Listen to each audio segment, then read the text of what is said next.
కుమారుడు మా రక్షకుడు యేసుక్రీస్తు నామమున వందనములు శుభములు తెలియజేస్తూ ఉంటున్నాను తండ్రి. అప్పనపల్లిలో 3 రోజులకు గాను ఇదిగోనైనా మరి విలువైన మాటలు ఈ గ్రామానికి అందించబోతున్నాము. ఈ చివరి రోజు నీ పిల్లలు ఓపికతో, నీ మాటల పట్ల ఆశతో, ఆసక్తితో ఇదిగోనైనా మరి వినగలిగే మనసును ప్రసాదించండి. మాట్లాడబోతున్న ప్రతి మాట ఈ తలంపులలో ఉండి ఆలోచించి మాట్లాడగలిగే భాగ్యాన్ని అనుగ్రహించమని యేసుక్రీస్తు నామమున ఈ ప్రార్థన అడిగి వేడుకుంటున్నాము తండ్రి, ఆమేన్. చేరువచ్చినటువంటి దేవుని పిల్లలకందరికీ మన రక్షకుడు, మన విమోచకుడు యేసుక్రీస్తు నామమున అందరికీ వందనాలు చెల్లిస్తూ ఉంటున్నాను.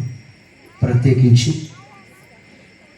జయశాలి గారి తనయులు, దేవుని పనిలో అలుపెరుగని యోధులు, అనుభవజ్ఞులు, గౌరవనీయులు, పెద్దలు, అడిషనల్ డిప్యూటీ డైరెక్టర్ గారు BOEY వారు వి లూకాన్న గారికి ప్రత్యేకమైనటువంటి మరి వందనాలు చెల్లిస్తూ ఉంటున్నాను. అలాగే CBT ఎర్రగుంట్ల నుంచి వచ్చినటువంటి దైవ సేవకులు మరి యోహాన్ గారికి కూడా ప్రత్యేకమైనటువంటి వందనాలు. మరి ముఖ్యంగా స్థానిక పాస్టర్ గారు, దైవ సేవకులు, నా చిన్ననాటి నుంచి కూడా ఆయన చూస్తూ అనేక పల్లెలలో సువార్త పనిలో మరి మాట్లాడుకునే వాళ్ళము. మరి రాజశేఖర్ గారు గౌరవనీయులు మరి ఈరోజు వేదిక మీదకి వచ్చి ప్రారంభ ప్రార్థన చేసినందుకు సంతోషిస్తూ దైవ సేవకులు మరి రాజశేఖర్ గారికి కూడా ప్రత్యేకమైనటువంటి వందనాలు చెల్లిస్తూ ఉంటున్నాను. అలాగే మరి మిస్సీ పాస్టర్ వెల్ఫేర్ ఫెలోషిప్లో సలహాదారులుగా దైవ సేవకులు, మైదుకూరు ప్రాంతంలో దైవ సేవకులుగా మరి మన మధ్యకు వచ్చినటువంటి మరి ఆంతోని గారు పెద్దలు దైవ సేవకులకు వందనాలు చెల్లిస్తూ ఉంటున్నాను. అలాగే ఆలగడ్డ నుంచి వచ్చినటువంటి AITCC మరి మండల ప్రెసిడెంట్ గారు యాకోబ్ గారికి ప్రత్యేకమైనటువంటి వందనాలు. అలాగే చేరి వచ్చినటువంటి ప్రతి ఒక్కరికి కూడా క్రీస్తు పేరిట వందనాలు చెల్లిస్తూ, మారిన మనిషికి ఆరని అగ్నిగుండమా అన్నటువంటి ఈ 3వ రోజు విలువైన మాటలు మనం వినబోతున్నాం కనుక జాగ్రత్తగా మనసు పెట్టి ఆలోచించాలి అని ప్రేమతో కోరుతూ ఉంటున్నాను. ఎందుకంటే ఈ భూమి మీదకి పుట్టుకొచ్చిన ప్రతి ఒక్కరు కూడా ఒక మంచి మాటలు విని మారి దేవుని ఆనందపరచాలి అని దైవ సేవకుల ఆలోచనలు, దైవ సేవకుల కోరిక. అందుకే 2000 సంవత్సరాల క్రితం ఈ లోకానికి వచ్చిన యేసుక్రీస్తు ఆయన సేవ చేస్తూ మారు మనస్సు విషయమై అనేక ప్రాంతాలకు సువార్తకు వెళుతూ ప్రతి గ్రామంలో అనేక మందిని రక్షిస్తూ దేవుని గూర్చినటువంటి విలువైన మాటలు ప్రకటిస్తూ ఈరోజు ప్రపంచములో అత్యధికంగా క్రీస్తును ధరించిన క్రైస్తవులు ఈరోజు ఉన్నారు అంటే ఒకనాటి అపోస్తులు, ఒకనాటి దైవ సేవకులు పడినటువంటి కష్టం అని చెప్పక తప్పదు. అందుకే ఈ గ్రామంలో కూడా మీ అందరూ మారాలి అని, మార్పు కోసం అవసరమైతే ఎంత సమయాన్నైనా, ఎంత డబ్బైనా హెచ్చించి మీకోసం ఇంత మహాజ్ఞానపు సభలను తీసుకురావడానికి గల కారణం ఏంటంటే క్రీస్తు చూపించినటువంటి ప్రేమ. ప్రేమైన దేవుని పిల్లలారా, ఇందులో స్వార్థం లేదు. మేము ఒక్కలమే కనబడాలి, మేమే ఉండాలి, గొప్ప పేరు సంపాదించుకోవాలని కాదు. కొన్ని ఆత్మలైనా రక్షించి దేవుని లెక్కలలో చేర్చడానికే ఈ ప్రయాస. ఎంత చేసినా, ఎంత ప్రకటించినా, క్రీస్తు గురించి ఎంత గొప్పగా చెప్పినా మనుషులు మారుతున్నారా అంటే మార్పు అనేది ఎక్కడ కనిపించడం లేదు ప్రియమైన దేవుని పిల్లలారా. అందుకే యాకోబు గారు ఒక విషయం చెబుతూ, పరిచయం చేస్తూ ఒక మాట చెప్తున్నాడు.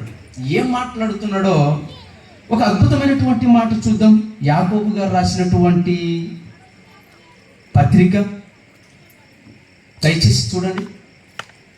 ఎక్కువసేపు చెప్పను, ముఖ్య వాక్యోపదేశకులు ఉన్నారు కనుక ఆయనకు సమయాన్ని మనం ఇద్దాము. యాకోబు గారు రాసినటువంటి పత్రిక 3వ అధ్యాయము 2వ వచనం చూడండి. ఆయన మాట్లాడుతూ చెబుతున్నాడు, అనేక విషయములలో మనమందరము తప్పిపోవచ్చున్నాము అన్నాడు. చూడండి, అనేక విషయములలో భూమి మీద ఎన్ని ఉన్నాయో,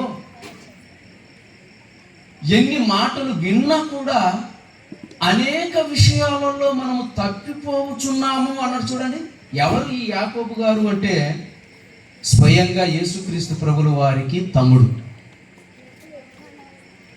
యేసుక్రీస్తు బ్రతికి ఉన్నప్పుడు, యేసుక్రీస్తు సేవ చేస్తున్నప్పుడు యేసుక్రీస్తు యొక్క గొప్పతనము అర్థం కాలేదు ప్రియమైన దేవుని పిల్లలారా. ఎప్పుడైతే యేసుక్రీస్తు మరణించాడో, ఎప్పుడైతే శిలువలో మరణించి సమాధి చేయబడి తిరిగి లేచాడో అప్పుడు అర్థమైంది. యేసుక్రీస్తు పట్ల ఎన్నో చెడు ఆలోచనలు చేశారు.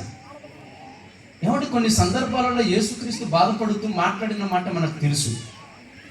ఎవరు నా తల్లి అన్నాడు. ఆ తర్వాత ఉపయోగించిన పదం ఏంటి? ఎవరు నా సహోదరులు అన్నాడు.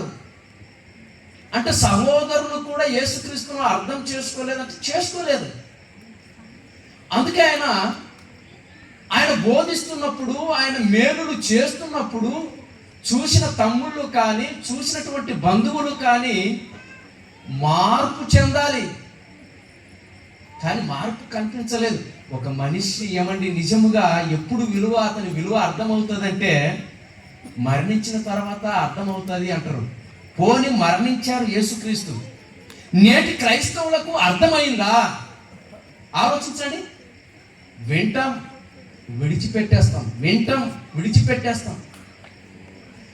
మారండి మారండి మారండి అని ఏమంటే నిజంగా ప్రారంభము నుంచి ఎందరో దైవ సేవకులు క్రీస్తును గురించినటువంటి ఉన్నతమైనటువంటి మాటలు చెబుతుంటే మార్పులు కనిపించలేదు. ఆ మధ్యకాలంలో ఒక సినిమా వచ్చిందిలేండి, నేను ఇంతే. సినిమా పేరు నువ్వు ఎంతన్నా చెప్పుకో, నేను మారను, ఇంతే. ఆ టైప్ అయిపోయింది సినిమా. ఎవడో కరెక్ట్గా తీసాడు, అది మనకు సూట్ అవుతుంది. అది క్రైస్తవులముగా మనము వింటున్నాము, ఆ తర్వాత విడిచిపెట్టేస్తున్నాం. ఒక ఆమె అంటుంది, బాప్తిసం తీసుకున్నది సంఘానికి వస్తుంది, గొడవ పడితే ఏమంటుందో తెలుసా? నేను నరకానికి పోయినా పర్వాలేదు అంటుంది ఒక ఆమె. గొడవ పడుతుంటే క్షమించాల్సింది పోయి నేను నరకానికి పోయినా పర్వాలేదు అనేవాళ్ళు లేరా? క్రీస్తు ఏం చెప్పాడు చెప్పండి? ఓర్పు చెప్పాడు, సహనము చెప్పాడు. అంటే ప్రపంచములో మార్పు అనేది ఎక్కడా కనిపించలేదు. అనేక విషయములలో మనం అందరము తప్పిపోవచ్చున్నాము. అయితే ఏమండి, యేసుక్రీస్తు మాత్రము చాలా గొప్పవాడండి. మనల్ని చూసి దేవుడు ఏ సాక్ష్యం చెప్పగలడు చెప్పండి? యేసుక్రీస్తు గురించి చెప్పగలడు.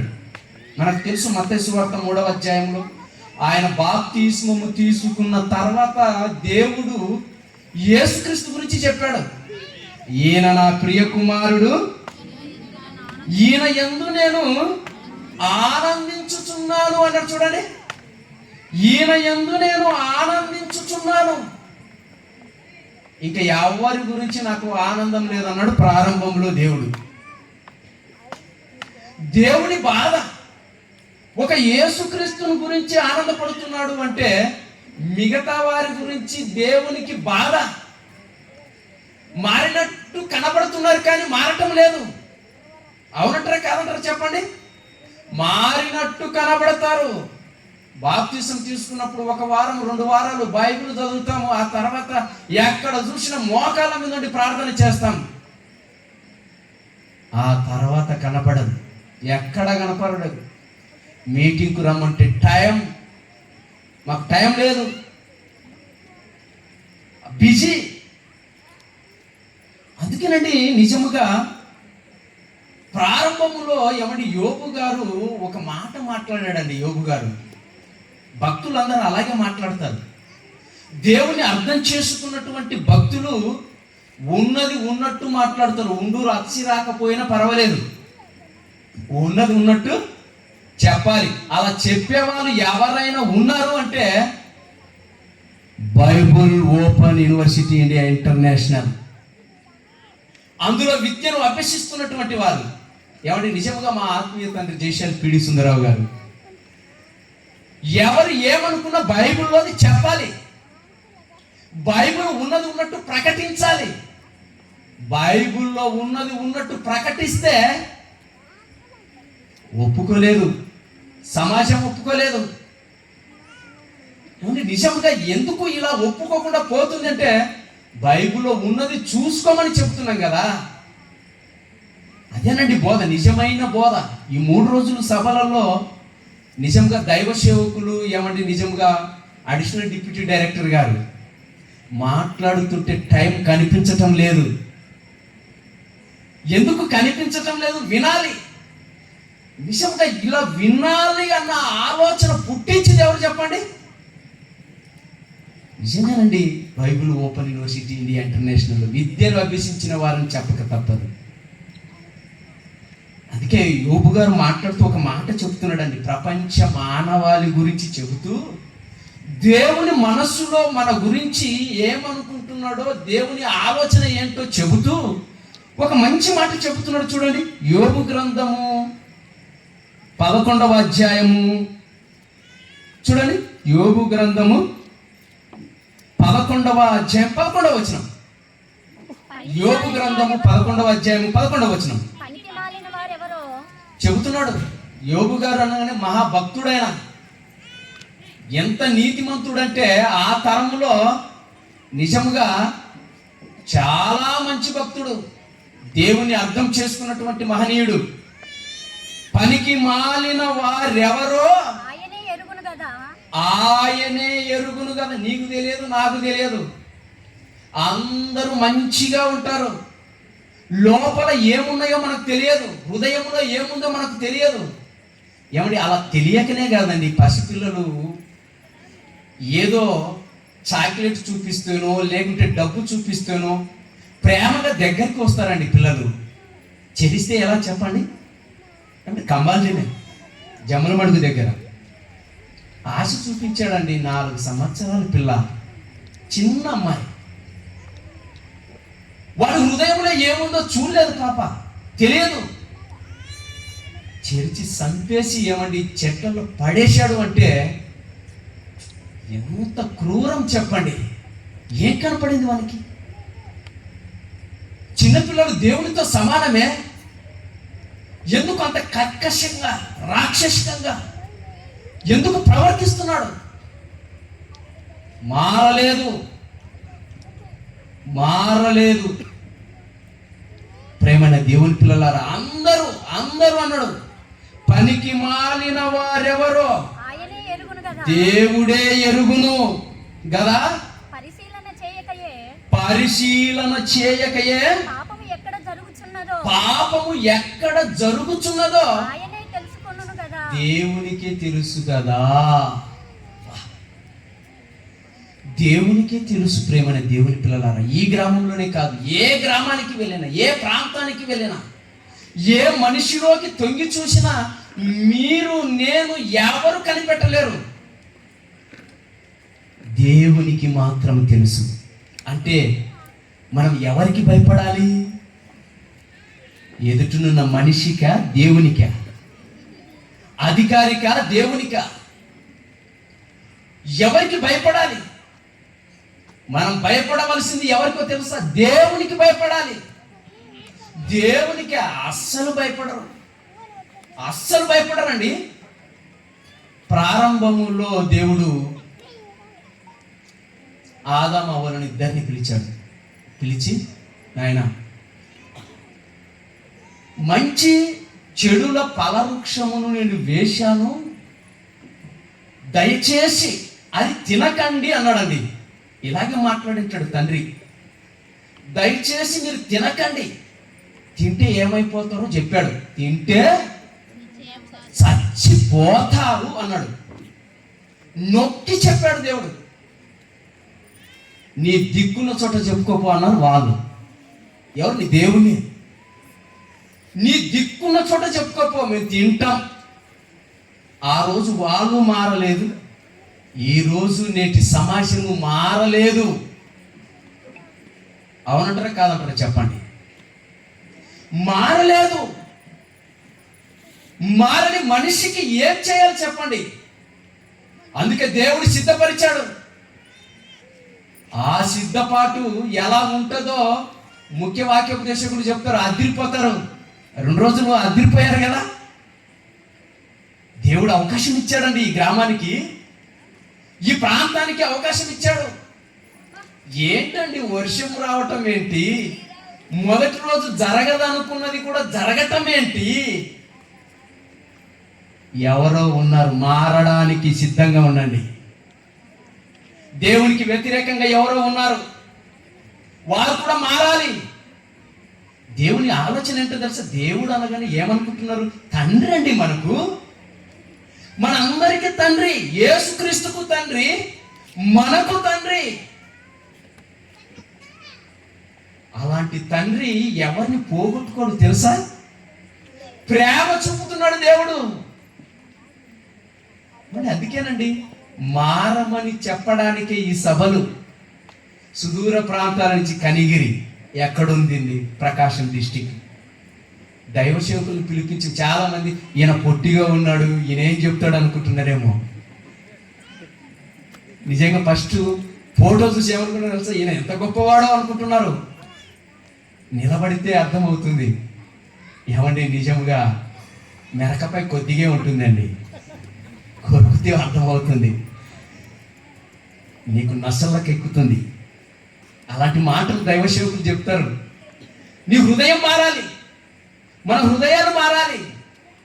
అందుకే ప్రేమైన దేవుని పిల్లల పౌలు గారు ఒక మాట చెప్పాడని, ఆ మాట గురించి చూసుకొని మనం ముగించుకుందాం. ఒక అద్భుతమైనటువంటి మాట, ఈ మాట ఒక్కటి చూసుకొని ముగించుకుందాం. కొరింథీయులకు రాసినటువంటి, ఏమండి, నిజముగా ఒక మంచి మాట చూడండి. ఆ మధ్య అండి ఒక వ్యక్తిని బాప్తీసం తీసుకున్నాడు, సంఘానికి వస్తున్నాడు, తర్వాత సంఘానికి మానుకున్నాడు. కొన్ని సమస్యల వల్ల చెప్పి చెప్పి చెప్పి యాసరికి వచ్చింది. తర్వాత అతను పెద్ద గొడవ చేశాడు. ఆ మనిషిని నేనేమన్నానంటే పనికి మాలినవాడా అన్నానండి. పనికి మాలినవాడా అన్నాను. అనగానే ఏమన్నా, నువ్వు దైవ సేవకుడు ఉండి అంత మాట అంటున్నావు ఏందన్నాడు. ఏం భూతాది, దేవుని పనికి రాలేదు అని పనికి మాలినవాడా అన్నాను. దేవుని పనిలో ఉండురా అని చెప్పడానికి ఆ మాట ఉపయోగించాను, నిన్ను కాపాడుకోవడానికి. పనికి మాలిన వాడు అంటే భూత అనుకుంటున్నారా? అదే ఉపయోగించారు యోబు గారు. పనికి మాలిన వాడు ఎవడో ఆయనే ఎరుగును. మనలో లేరా పనికి మాలిన వాళ్ళు? నటించే వాళ్ళు మచ్చులుగా ఉన్నారు. అందుకే చెబుతున్నాడు. ఏమండి, నిజంగా పౌలు గారు చెబుతూ ఒక మంచి మాట చెప్తున్నాడు చూడండి. ఆ మాట కొరింథీయులకు రాసినటువంటి మొదటి పత్రిక 16వ అధ్యాయము 13వ వచనము. ముగించుకుందామండి. 16వ అధ్యాయము 13వ వచనము. చెబుతున్నాడు భక్తుడు. ఏమంటే పౌలు గారు అనగానే సామాన్యుడు కాదు, ఛాలెంజింగ్ డైనామిక్ స్పీకర్ అయినా. మొదటి శతాబ్దంలో పౌలు గారు ఛాలెంజింగ్ డైనామిక్ స్పీకర్. జ్ఞాని ఎక్కడా, శాస్త్రి ఎక్కడా, ఈ లోకపు తర్కవాది ఎక్కడా, అందరూ ఎక్కడున్నారు, దాక్కున్నారు. ఛాలెంజ్ చేసి పిలుస్తున్నాడు, నేను మీ గ్రామంలో ఉంటా, రాండి దమ్ముంటే. అది మొదటి శతాబ్దంలో ఉన్నటువంటి ఛాలెంజింగ్ డైనామిక్ స్పీకర్ అయిన పౌలు గారు అయితే ఈ శతాబ్దంలో, ఈనాటి కాలంలో బైబిల్ ఓపెన్ యూనివర్సిటీ ఇండియా ఇంటర్నేషనల్లో ఉన్నటువంటి డైరెక్టర్ జేసీ పిడి సుందరరావు గారు. నిజంగా బైబిల్ తప్పన్న వాళ్ళని కానీ, యేసుక్రీస్తును ఏమని తప్పుగా మాట్లాడితే కానీ, దేవుని తప్పుడుగా చిత్రీకరించిన స్టేజ్ మీదకి పిలుస్తాడు. ఎవరు రారు, నక్కల్లాగా దాక్కుంటారు తప్ప. నిజంగానండి, కుటుంబంలో ఎవరినైనా అన్నా కూడా సైలెన్స్గా ఉంటాడేమో కానీ, క్రీస్తును కానీ, దేవుని కానీ, బైబిల్ను కానీ అనవసరంగా మాట్లాడితే మాత్రం ఏమండి, ఆయన దగ్గర నేర్చుకున్న పిల్లలు కానీ, ఆయన కానీ ఎవరు సైలెన్స్గా ఉండరండి, వచ్చేస్తారు బయటికి. అందుకే చెప్తున్నాడు పౌలు గారు, ఏం మాట్లాడుతున్నాడు? మెలకువగా ఉండండి, మెలకువగా ఉండండి. ఎవరికి చెప్తున్నాడు? ఆనాటి విశ్వాసులకు, ఆనాటి క్రైస్తవులకు చెప్తున్నాడు. ఈ రోజు ఈనాటి విశ్వాసులకు, ఈనాటి క్రైస్తవులకు ఈ సభలో మేము చెబుతున్నాం. అలా అర్థం చేసుకోవాలి. మెలకువగా ఉండండి, విశ్వాసమందు నిలకడగా ఉండండి, పౌరుషము గలవారై ఉండండి, బలవంతులై ఉండండి, మీరు చేయు కార్యములన్నీ ప్రేమతో చేయండి అన్నారు. చూడండి, పౌరుషము కలిగి ఉండండి. కొందరు అంటుంటారులేండి, కొందరు ఏమంటుంటారో తెలుసా? పాస్టర్కు మిసాలు తిప్పడం ఎందుకండి అంటుంటారు. పాస్టర్ మిసాలు తిప్పద్దా? ఏమండి, పాస్టర్కు పౌరుషం ఉండకూడదంట, మిసాలు తీసేసుకుని కనపడుతుంటారు చాలామంది. ఒక ఆయన అడిగామండి, ఎందుకన్నా మిసాలు తీసేసుకుంటే, కోపం రాకుండా బ్రదర్, బైబిల్ తెలుసు అంటారా? బైబిల్ తెలుసా చెప్పండి? ఏమంటే మిసాలకు కోపానికి ఏ సంబంధం చెప్పండి? నువ్వు మగాడు అనిపించుకో, నువ్వు మగాడు అనుకోవడానికి మిసాలు అవసరం, అంతే. ఉన్నాయి అవి, దాంట్లో నీకేం పని? వాడు తిప్పితే ఎంత, తిప్పుకోకుంటే ఎంత? ఏమండి, మా ఆత్మీయ అన్నయ్య లాజరస్ ప్రసన్నబాబు గారు మిషన్ తిప్పారని చాలా మంది కామెంట్ చేశారు. చెప్పాం వాళ్ళకు, దైవ సేవకుడు అంటే మిషన్ తిప్పాలి. ఎలా తిప్పాలో తెలుసా? ఒక మనిషిని మార్చిన తర్వాత మిషన్ తిప్పాలి. ఒక మనిషిని మార్చి మిషన్ తిప్పాలి. మిషన్ తిప్పినవాడు గొడ్డలు తీసుకొని మిందికి పోయేవాడు కాదు. మిషన్ తిప్పినవాడు ఏమండి గొడవలకు పోయేవాడు కాదు. అసలు వాడు మనిషే కాదు. మనిషిని మార్చగలిగిన వాళ్ళే ఏమండి నిజంగా మిషన్ తిప్పాలి. ఏమండి, అందుకే పౌలు గారు మాట్లాడుతున్నారు, మెలకువగా ఉండండి, విశ్వాసమందు నిలకడగా ఉండండి, పౌరుషం గలవారు. పౌరుషం ఎప్పుడు అసలు చెప్పండి? నీ దేవుణ్ణి అన్నప్పుడు పౌరుషం రావాలి. అలా రాదు. ఇంట్లో ఎవరినన్నా అంటే పౌరుషం కట్టి తీసుకొని బయటకు వస్తావు, ఆ తర్వాత వాళ్ళు 10 మంది వచ్చి నువ్వు దాక్కుంటావు. అదేం పౌరుషం చెప్పండి? అది కాదు పౌరుషం. దేవుణ్ణి, క్రీస్తును, బైబిలును తప్పుడుగా ఎవరు మాట్లాడినా నువ్వు పౌరుషంగా ఉండాలి. ఆ తర్వాత నీ విశ్వాసాన్ని కాపాడుకోవాలి. ఇది ముఖ్యమైనది. విశ్వాసంలోంచి తొలగిపోకూడదు. అంటే నువ్వు మారిన తర్వాత నువ్వు మళ్ళీ వెనక్కి చూడకూడదు. బాప్తిస్మం తీసుకున్న తర్వాత మందు తాగడం, బాప్తిస్మం తీసుకున్న తర్వాత వ్యభిచారం చేయడం, బాప్తిస్మం తీసుకున్న తర్వాత చేయరాని కార్యక్రమాలు చేస్తే నీకు సిద్ధపాటు ఏముంటుందో తెలుసా? నువ్వు బాప్తిస్మం తీసుకున్న ఆరని అగ్ని సిద్ధం, ఆరని అగ్ని సిద్ధం. ప్రేమన దేవుని పిల్లల, బాప్తిస్మం తీసుకున్న ప్రతి ఒక్కరు కూడా భయభక్తులతో విశ్వాసాన్ని కాపాడుకోవాలి, పౌరుషం కలిగి ఉండాలి, ప్రేమతో కార్యక్రమాలు చేయాలి. అదేనండి ఈ అప్పనపల్లెలో చేస్తున్నటువంటి కార్యక్రమమే ప్రేమతో చేస్తున్నాం. ఎన్నో మాటలు అంటున్నారు, డబ్బులు రాబట్టుతున్నారు, పల్లెలో ఇంటింటికి తిరుగుతున్నారు. ఎందుకండి అన్ని మాటలండి? దేవుని పనిలో మీరు ఇచ్చే ప్రతి 100 రూపాయలు దేవుని పనికి వాడుతుంది. మీరు ధన్యులు తెలుసా? ఇచ్చిన వాళ్ళు ధన్యులు. ఈయనల గురించి నేను మాట్లాడను. మొత్తం మేమే పెట్టుకోగలమండి. నిజంగా నేనే సలహా ఇచ్చాను దైవ సేవకులు ఆత్మీయులు సాగర్ గారికి. 2 సంఘాలు ఉన్నాయన్నారు కదా, 2 సంఘాలను కలపాలి. 2 దైవ సేవకులు ఫోటోలు వేసేయండి, ఇంటింటికి తిరగండి, వాళ్ళు ఎంత ఇస్తే అంత తీసుకోండి. నేను ఇచ్చానండి సలహా. దైవ కార్యక్రమాలలో మీరు పాలిభాగస్తులు కావాలి. ఎన్ని మీటింగ్లు చేసినా 25 సంవత్సరాలు ఏమండి, 100 మీటింగ్లు చేశాను. ప్రతి ప్రాంతంలో దైవ సేవకులతో మాట్లాడాను, సంఘ పెద్దలతో మాట్లాడాను, మీటింగ్లు చేస్తూ వస్తున్నాను. ఇచ్చిన ప్రతి రూపాయి దేవుని కోసం ఖర్చు చేస్తున్నామండి. మేము వెనక తీసుకోవడానికి కాదు. విచిత్రం ఏంటో తెలుసా? 4 లైట్లు కొంటే 4 లైట్లు పని చేయలేదు. 4 రోజుల కిందట కొన్నాం. ఎంత బాధేస్తుంది. ప్రొజెక్టర్ లేదు, ఆ ప్రొజెక్టర్ వేసుకోవడానికి లేదు. 3 సంవత్సరాల నుంచి ఎదురు చూస్తున్న ప్రొజెక్టర్ 30,000. డబ్బులు మేము తీసుకొని దండుకోవాలనుకుంటే దేవునికి మేము లెక్క చెప్పాలి. ఒకవేళ తీసుకుంటే మేము ఈరోజు కారులో వచ్చేవాళ్ళం. ఏమండి, కనిగిరి నుంచి దైవ సేవకులు అడిషనల్ డిప్యూటీ డైరెక్టర్ అండి. ఆయనను బైకులలో తీసుకెళ్తున్నాము, ఆటోలలో తీసుకెళ్తున్నాము, కారు పెట్టే స్తోమత లేక. తెలుసా? నిజంగానండి, ఇంత గొప్ప మాటలు చెబుతుంటే దైవ సేవకులను ఒక ఉన్నత స్థాయిని తీసుకెళ్ళాలి. దయచేసి ఎప్పుడు అలా ఆలోచించకండి. మారని మనిషి కోసము దేవుడు సిద్ధపరిచిన అగ్నిగుండాన్ని తప్పించుకోవాలంటే మాట్లాడకూడదు. ఇంకా విలువైన మాటలు, అద్భుతమైనటువంటి సందేశాలు. ఈరోజు లేట్ అయినా పర్వాలేదు, ఓపికతో వినండి. ఈరోజు మీ అందరికీ సూపర్ ఫుడ్ ఉంది, నో ప్రాబ్లం, దిగులు లేకుండా రండి రండి రండి అని చెప్తే ఏమిటి 9 అవుతుంటే వస్తున్నారు. చూడండి, ఎందుకు లేటు కాదు చెప్పండి? మనలోనే మార్పు లేదు. మొదటి రోజు చెప్పాము అనౌన్స్మెంట్, 2వ రోజు చెప్పాము అనౌన్స్మెంట్, 9 వరకు వస్తూనే ఉన్నారు. మీటింగ్ అనగానే మీటింగ్ కోసం దేవుడి కోసం పనులని పక్కన పెట్టలేరా? ఎక్కడుంది మార్పు?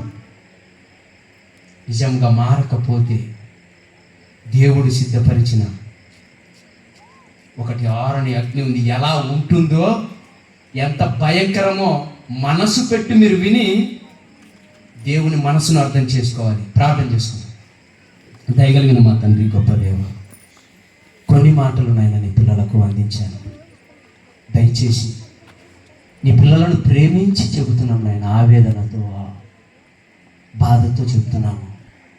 మారని మనిషి ఎవరైనా ఉంటే ఈరోజు మారి పరలోక సంబంధమైన జ్ఞానానికి దగ్గరయ్యే భాగ్యాన్ని అనుగ్రహించండి. క్రీస్తు నామమున ఈ ప్రార్థన వచ్చున్నాము తండ్రి. ఆమేన్.